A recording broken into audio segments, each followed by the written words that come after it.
Ciudad de México. Noche del 8 de junio de 2017. Un hombre cruza la avenida San Bernabé, en la colonia San Jerónimo Lídice. Su destino es el número 907, una vivienda de fachada austera, silenciosa y con las luces apagadas. Ha recibido instrucciones precisas de un familiar de los residentes, quien, preocupado, le ha pedido que entre y verifique si todo está en orden. Una nota alarmante, recibida horas antes, hacía temer lo peor. Al introducir la llave en la cerradura, el silencio absoluto que envuelve la casa se convierte en un manto sofocante. La puerta se abre con un leve crujido. El aire dentro del hogar es espeso, inmóvil, impregnado de una calma artificial. A medida que avanza por el pasillo, una extraña sensación de pesadez lo invade. Algo no está bien. Entonces, lo ve. El cuerpo de Rosa, de 68 años, yace en el suelo, inerte. Su piel es pálida, su respiración imperceptible. A unos metros, sobre un catre, su esposo Enrique, de 70 años, no muestra signos vitales. Su postura rígida y la ausencia de movimiento indican que lleva varias horas muerto. La escena tiene una frialdad clínica. No hay signos de lucha, ni rastro de forcejeo. Solo dos cuerpos que parecen haber sido arrancados de la vida sin previo aviso. Pero el horror no ha hecho más que empezar. El hombre, impulsado por un instinto tan primitivo como irracional, sigue avanzando dentro de la vivienda. Abre una puerta. Lo que encuentra al otro lado es difícil de procesar. Sobre una cama, tres cuerpos pequeños están alineados con precisión. Emiliano, de 10 años, y las gemelas Aranza y Regina, de 6. Sus rostros están serenos, inmóviles. Cada uno sostiene una Biblia y un crucifijo de madera en las manos. El simbolismo es perturbador, la escena irreal.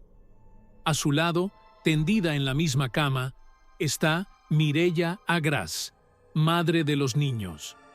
Su cuerpo no presenta señales de vida. A simple vista, todo indica que la tragedia se ha consumado por completo. El empleado retrocede. Su mente se resiste a aceptar la magnitud de lo que acaba de presenciar.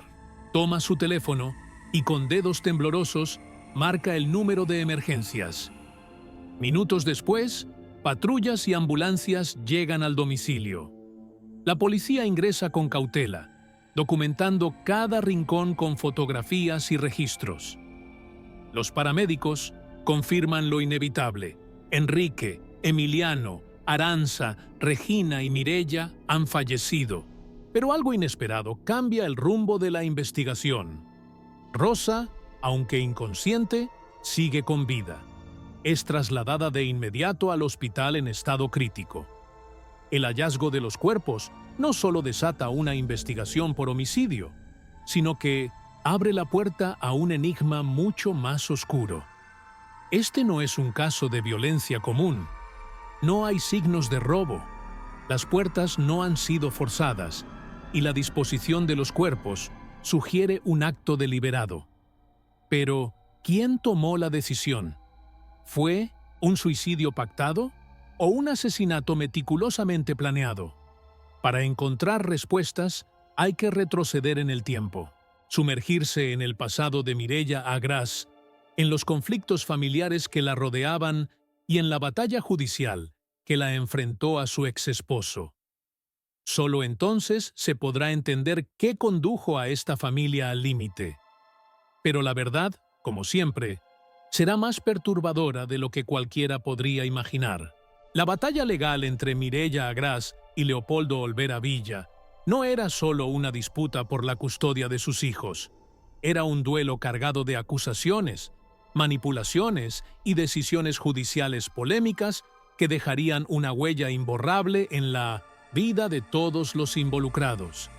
El caso rápidamente se convirtió en un laberinto legal donde la línea entre víctima y agresor se volvía cada vez más borrosa.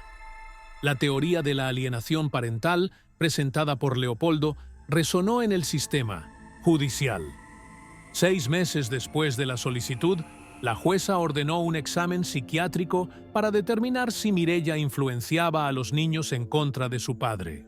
El informe, elaborado por un perito del Instituto de Ciencias Forenses de la Ciudad de México, descartó indicios de abuso y señaló que Emiliano repetía las mismas palabras de su madre para describir los supuestos ataques. Con eso, la balanza empezó a inclinarse a favor de Leopoldo. En diciembre de 2012, Mireya recibió otro golpe. La jueza determinó que Emiliano debía restablecer la relación con su padre a través de terapias supervisadas. El argumento era que la alienación parental podía revertirse con una reaproximación gradual entre ambos. Así que el niño, que ya había expresado su miedo y repulsión hacia el padre, fue obligado a convivir con él bajo la supervisión de especialistas. Mireya, que hasta ese momento luchaba por mantener a sus hijos alejados de Leopoldo, se dio cuenta de que poco a poco le estaban arrebatando la posibilidad de protegerlos. Pero no se rindió. Presentó nuevas pruebas, incluidos informes del DIF y de la Asociación para el Desarrollo Integral de Personas Abusadas, que reforzaban el peligro que corrían los niños al lado de su padre. Sin embargo, las denuncias no surtieron efecto. En febrero de 2013, la psicóloga Rocío Estela Gómez Orozco, designada por el Instituto de Ciencias Forenses, evaluó a Emiliano y concluyó que no presentaba signos de abuso. Resaltó que era un niño sociable, con buenas calificaciones y sin comportamientos atípicos para su edad. Ese informe fue determinante. La jueza concluyó que el niño no estaba en peligro y debía continuar la terapia para reconstruir el vínculo con Leopoldo. Sin opciones, Mireya firmó un acuerdo de custodia compartida a finales de 2013. La decisión fue un shock para ella. Ahora, Emiliano pasaría parte del tiempo bajo el cuidado exclusivo de su padre. A principios de 2014, intentando encontrar una salida, Mireya cambió de estrategia. Tras años de enfrentamientos, optó por una reaproximación cautelosa con Leopoldo. Él, por su parte, reanudó el pago de la pensión, y la relación entre ambos, aunque distante, parecía menos hostil. Pero esa aparente calma no duraría mucho. En febrero de 2014, durante un viaje familiar a Disneylandia, las gemelas Aranza y Regina hicieron una revelación escalofriante. Al parecer, su padre repetía con ellas el mismo comportamiento abusivo que Emiliano había denunciado años atrás. Las niñas se referían a Leopoldo como el lobo, en alusión a la máscara que supuestamente usaba durante los abusos. El impacto fue inmediato. Mireya interrumpió el viaje y regresó a México inmediato. Al día siguiente, presentó una nueva denuncia ante la Fiscalía Central de Delitos Sexuales. Pero esta vez, Leopoldo contraatacó con una acción judicial, solicitando la custodia total de los niños. El conflicto resurgió con aún más intensidad. Mientras Mireya luchaba por alejar a sus hijos de su exmarido, intentaba exponer las fallas del sistema judicial. Presentó una queja contra la jueza Espinosa Rosello, acusándola de parcialidad y negligencia al ignorar los informes que indicaban abuso. La jueza, bajo presión, se declaró incompetente y el caso fue transferido a otra magistrada, Silvia Araceli García Lara, del desimprimido Tribunal de lo Familiar de la Ciudad de México. En septiembre de 2014, se llevó a cabo una nueva audiencia de custodia. Esta vez, los niños fueron llamados a declarar. Emiliano y las gemelas detallaron los abusos sufridos. Durante el testimonio, Leopoldo fue autorizado a ingresar a la sala. Entró cargando juguetes para sus hijos, pero Emiliano reaccionó con asco, arrojándolos a la basura y diciendo que no quería nada de él. Para los especialistas, Ese comportamiento fue una señal clara de que algo no estaba bien en la relación entre padre e hijo.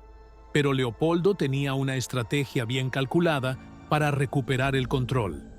Presentó documentos que demostraban que Mireya había intentado suicidarse en 2006.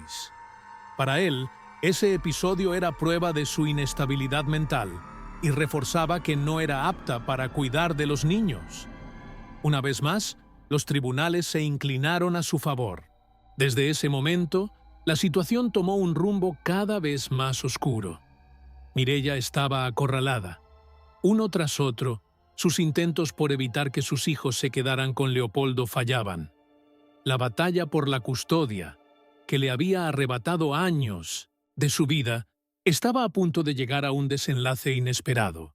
Pero lo que nadie imaginaba era hasta dónde estaba dispuesta a llegar para proteger a sus hijos de lo que, en su mente, era un destino inevitable. Las disputas legales entre Mireya y Leopoldo se habían convertido en un campo de batalla donde la verdad parecía irrelevante. Cada informe, cada decisión judicial, cada testimonio cambiaba el rumbo del caso, pero nunca ofrecía un desenlace claro. Ya no se trataba de proteger a los niños, sino de ganar una guerra.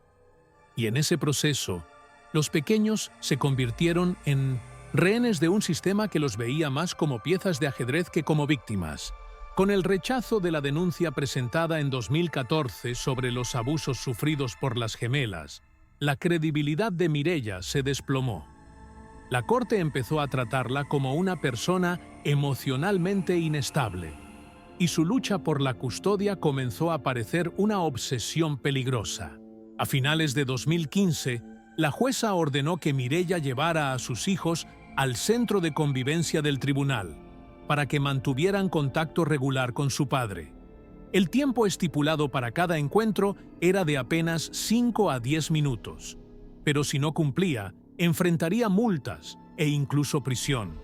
Para Mireya, aquello no era un acuerdo, era una condena. La presión aumentó aún más en septiembre de 2016, cuando presentó una tercera denuncia contra Leopoldo, asegurando que una de las gemelas había relatado abusos dentro del propio centro de convivencia, en un baño sin cámaras de seguridad. Esta vez, la Fiscalía realizó una investigación más exhaustiva. La niña fue sometida a una prueba psicológica llamada POS-T, un método basado en dibujos animados interactivos para ayudar a los niños a expresar traumas.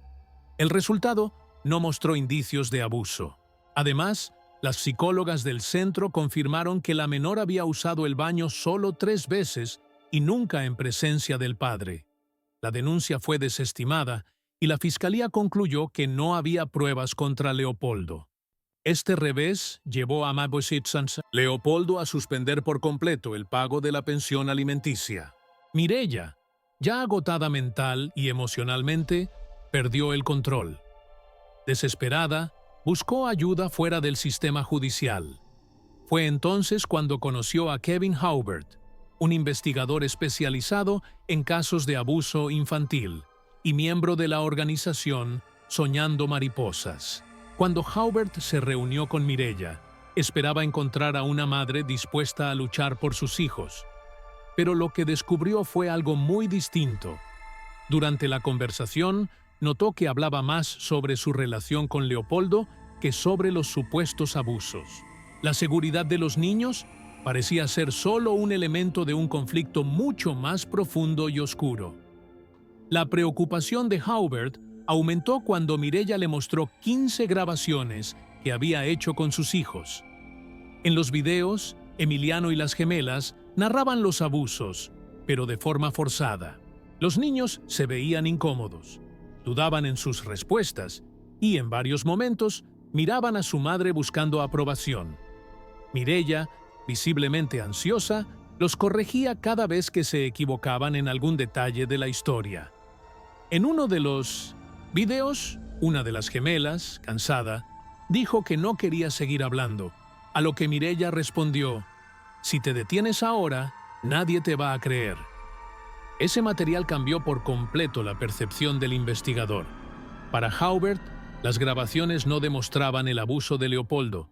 Al contrario, sugerían que los niños estaban siendo presionados para sostener un relato que tal vez había sido fabricado por Mireia.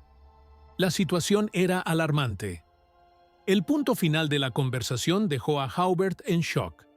Mireia le pidió que editara los videos, eliminando las partes donde los niños parecían dudar o confundirse. Quería que el material se viera más sólido, más convincente. Ante la negativa de Haubert, Mireia lanzó una advertencia inquietante. «Si no consigo la custodia de mis hijos, haré lo que sea necesario». Esas palabras sonaban como una premonición. Con cada nueva derrota en los tribunales, Mireia se volvía más inestable. Ya no confiaba en el sistema, ni en sus abogados. El tiempo se le estaba agotando. A principios de 2017, cuando se dio cuenta de que estaba a punto de perder definitivamente la custodia de sus hijos, tomó una decisión drástica. Si no podía protegerlos, entonces se aseguraría de que nunca volvieran con Leopoldo. El 7 de junio de 2017, Mireia Agraz tomó su última decisión. Lo que antes había sido una batalla en los tribunales, ahora se convertía en un plan meticulosamente ejecutado. Para ella, ya no había escapatoria. Si el sistema la había traicionado y condenado a sus hijos a un destino cruel, ella misma tomaría el control de la situación. Los eventos de esa noche fueron organizados con precisión. Enrique, el patriarca de la familia, escribió una carta en la que justificaba la decisión extrema. En el documento, explicaba que no podían permitir que los niños fueran entregados a su padre. Junto con la carta, envió dinero a sus otros hijos, Quique y Miguel, para que se aseguraran de darles un entierro digno a él, su esposa, su hija y sus nietos. Esa misma noche, poco antes de la medianoche, Mireia publicó una última foto junto a Emiliano, Regina y Aranza. Para cualquiera que la viera, la imagen parecía un retrato de una madre amorosa con sus hijos, pero para ella era una despedida. La ejecución del plan comenzó poco después. Rosa y Mireia trituraron antidepresivos y los mezclaron con leche con chocolate. Sirvieron la bebida en 6 vasos. Primero, se la ofrecieron a los 3 niños, que la bebieron sin resistencia. Luego, Enrique tomó su dosis, seguido por Rosa, y finalmente Mireia. Las horas siguientes fueron un lento desvanecimiento. A medida que los efectos de las sustancias se intensificaban, los cuerpos empezaron a ceder al sueño profundo e irreversible. Lo que Mireia no esperaba era que el plan no funcionara del todo. A la mañana siguiente, un empleado de la familia, siguiendo instrucciones de uno de los hermanos de Mireia, entró a la casa. Lo que encontró superaba cualquier escena de crimen que la Ciudad de México hubiera visto antes. En el suelo de la sala, el cuerpo de Rosa, aún respirando pero inconsciente. En el dormitorio, sobre un catre, Enrique ya sin vida. En la habitación contigua, los 3 hermanos, acostados uno al lado del otro, cada uno sosteniendo un crucifijo y una Biblia. Mireia, caída junto a sus hijos, parecía haber corrido el mismo destino. El empleado llamó a la policía, que llegó al lugar minutos después. Los paramédicos confirmaron lo obvio. Enrique, Emiliano, Regina, Aranza y Mireia estaban muertos, pero Rosa, sorprendentemente, seguía con vida. Fue trasladada en estado crítico al hospital, donde permaneció en coma por varios días. La investigación tomó un giro inmediato. La hipótesis inicial de un posible asalto fue descartada. No había signos de entrada forzada, ni objetos robados. La escena del crimen apuntaba a algo mucho más perturbador: un asesinato premeditado, seguido de un intento de suicidio colectivo. Leopoldo no fue informado de la tragedia de inmediato. Se enteró por los medios. Corrió a la comisaría para exigir los cuerpos de sus hijos, pero descubrió que los hermanos de Mireia ya los habían llevado a un velorio privado. Determinado a enterrarlos, presentó una demanda judicial. La decisión le fue favorable y el funeral de los niños se llevó a cabo en la delegación Benito Juárez. Mientras tanto, Rosa, al recuperar la conciencia, dijo no recordar nada. Alegó amnesia temporal y con la ayuda de sus hijos consiguió un amparo judicial que le impidió enfrentar cualquier cargo. Ninguna acusación formal fue presentada en su contra. La Procuraduría General de Justicia de la Ciudad de México cerró el caso con una conclusión devastadora. Mireya, en un estado de colapso psicológico, convenció a sus padres de que no había otra salida más que quitarse la vida junto con sus nietos. Enrique y Rosa aceptaron participar, convirtiéndose en cómplices de la tragedia. Pero la historia no terminó ahí. Días después, la prensa reveló un detalle que reavivó la polémica. 2 de los 3 peritajes realizados a Emiliano indicaban que pudo haber sido víctima de abuso. Sin embargo, nunca se confirmó ninguna denuncia contra Leopoldo. Esto desató un intenso debate en la sociedad mexicana. Mireya era una madre desesperada, tratando de proteger a sus hijos de un agresor, o una mujer trastornada dispuesta a manipular la realidad a cualquier costo. Hoy, el caso de Mireya Agraz sigue siendo uno de los más controvertidos de la historia criminal de México. Un episodio que no solo expuso las fallas del sistema judicial, sino que también dejó una pregunta imposible de responder. ¿Se pudo haber evitado el desenlace?